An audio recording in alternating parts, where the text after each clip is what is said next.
अगर तुम्हारा creative mindset active नहीं है तो तुम सिर्फ एक जिंदा लाश हो जो वही कर रहा है जो उसे बोला जाता है। ये जो तुम्हारा मोबाइल है और जहाँ तुम बैठकर यह वीडियो देख रहे हो और ये सारी टेक्नोलॉजी, ये सब किसी इंसान के दिमाग की उपज है जिसने आम लोगों से हटकर सोचा। क्रिएटिव माइंडसेट ये कोई होशियारी नहीं है, ये वो ताकत है जो तुम्हें दुनिया के 99% आम लोगों से अलग करके एक क्रिएटर बनाती है। अगर तुम इस वीडियो तक पहुंचे हो तो इसका मतलब है कि तुम थक चुके हो एक एवरेज जिंदगी जीते जीते। पिछली वीडियो में मैंने एक सवाल छोड़ा था और तुम्हारे कमेंट्स ने साबित कर दिया कि तुम्हारे अंदर उस मानसिक शक्ति को जगाने की भूख है। कांग्रेचुलेशंस, आज तुम जानोगे कि अपने दिमाग के उस बंद दरवाजे को कैसे तोड़ना है जिसे दुनिया ने लॉक कर रखा है।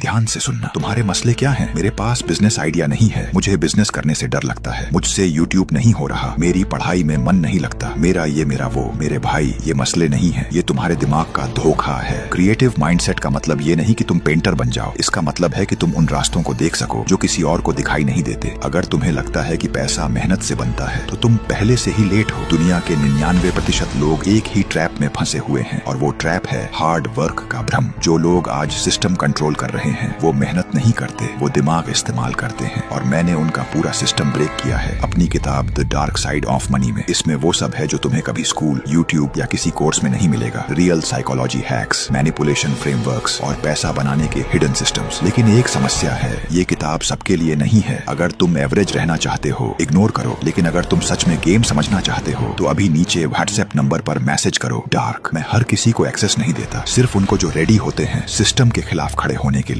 टॉपिक पर वापस आते हैं। एक मिसाल देता हूँ, कभी बिन बुलाए किसी शादी में खाना खाने गए हो, वहाँ तुम्हारा दिमाग कितनी तेजी से चलता है, गार्ड से कैसे बचना है, कैसे कॉन्फिडेंस से प्लेट उठानी है, ये किसी ने सिखाया नहीं तुम्हें। वहाँ तुम्हारा दिमाग क्रिएटिव था क्योंकि उसे उस काम की इंपॉर्टेंस पता थी। जब दिमाग को पता होता है कि काम डू और डाई है, डू और डाई का मतलब है करो या मरो। डार्क साइकोलॉजी में इसे सर्वाइवल मोड कहा जाता है। तुम्हारा दिमाग एक अजीब मशीन है, इसके पास अपना दिमाग नहीं होता। उसे जो बार बार सुनाया जाता है वो उसे ही सच मान लेता है। आज तक तुमने अपने दिमाग को सिर्फ यही समझाया है कि मैं नहीं कर सकता, ये बहुत मुश्किल है, और तुम्हारे दिमाग ने इसे मान भी लिया। अब हम इस डेफिनेशन को रिप्लेस करेंगे। एक सीक्रेट ट्रिक बता रहा हूँ, द ऑडियो लूप मेथड। अपना फोन उठाओ, वॉइस रिकॉर्डर ऑन करो और अपनी आवाज में ये बोलो, मेरा क्रिएटिव माइंडसेट सबसे यूनिक है, मेरे आइडिया दुनिया बदल देंगे, मैं एक जीनियस हूँ जो हर प्रॉब्लम का रास्ता निकाल लेता है। इसे रिकॉर्ड करो और हर घंटे अपने कानों में सुनो। अपने मोबाइल में अलार्म सेट कर लो। जब तुम्हारी अपनी आवाज हर घंटे तुम्हारे सबकॉन्शियस माइंड को हिट करेगी तो तुम्हारा दिमाग कन्विंस हो जाएगा कि तुम वाकई में सबसे हटकर हो। दिमाग के पास दो ही रास्ते हैं, या तो तुम उसे कमांड दो या वो तुम्हें गुलाम बनाए। अगर तुम आज तक वही कर रहे हो जो तुम्हारा दिमाग बोल रहा है तो तुम हार चुके हो। क्रिएटिव माइंडसेट तब जगता है जब तुम्हारे पास एक प्लानिंग होती है। मैं रोज नया कंटेंट बनाता हूँ क्योंकि मेरे बैक ऑफ द ब्रेन में हमेशा मेरे गोल्स चलते हैं। मैं चाहे नहा रहा हूँ या खा रहा हूँ या दोस्तों के बीच हूँ, मेरे दिमाग में मेरी प्लानिंग चलती रहती है। क्या तुम्हारे पास अगले 1 महीने का प्लान है? अगर नहीं तो तुम्हारा दिमाग कभी क्रिएटिव नहीं होगा। क्रिएटिव माइंडसेट को फ्यूल चाहिए होता है और वो फ्यूल है तुम्हारे सपने। 10 दिन तक अगर तुमने अपने आप को जीनियस बोल दिया तो 11वें दिन तुम्हारा दिमाग तुम्हें ऐसी प्लानिंग देगा कि तुम खुद हैरान रह जाओगे। इस खेल में बादशाह वही बनता है जो टिक जाता है। सुबह उठना मुश्किल नहीं है, उठने के बाद टिके रहना मुश्किल है। अगर तुम तैयार हो इस मेंटल जेल से बाहर आने के लिए तो कमेंट में लिखो एक्टिवेट। मैं वही टॉपिक्स उठाऊंगा जो तुम्हारे दिमाग को और तेज करेंगे। मेरी बात ध्यान से सुनना क्योंकि शायद हम दोबारा न मिले, इसलिए फॉलो कर लो।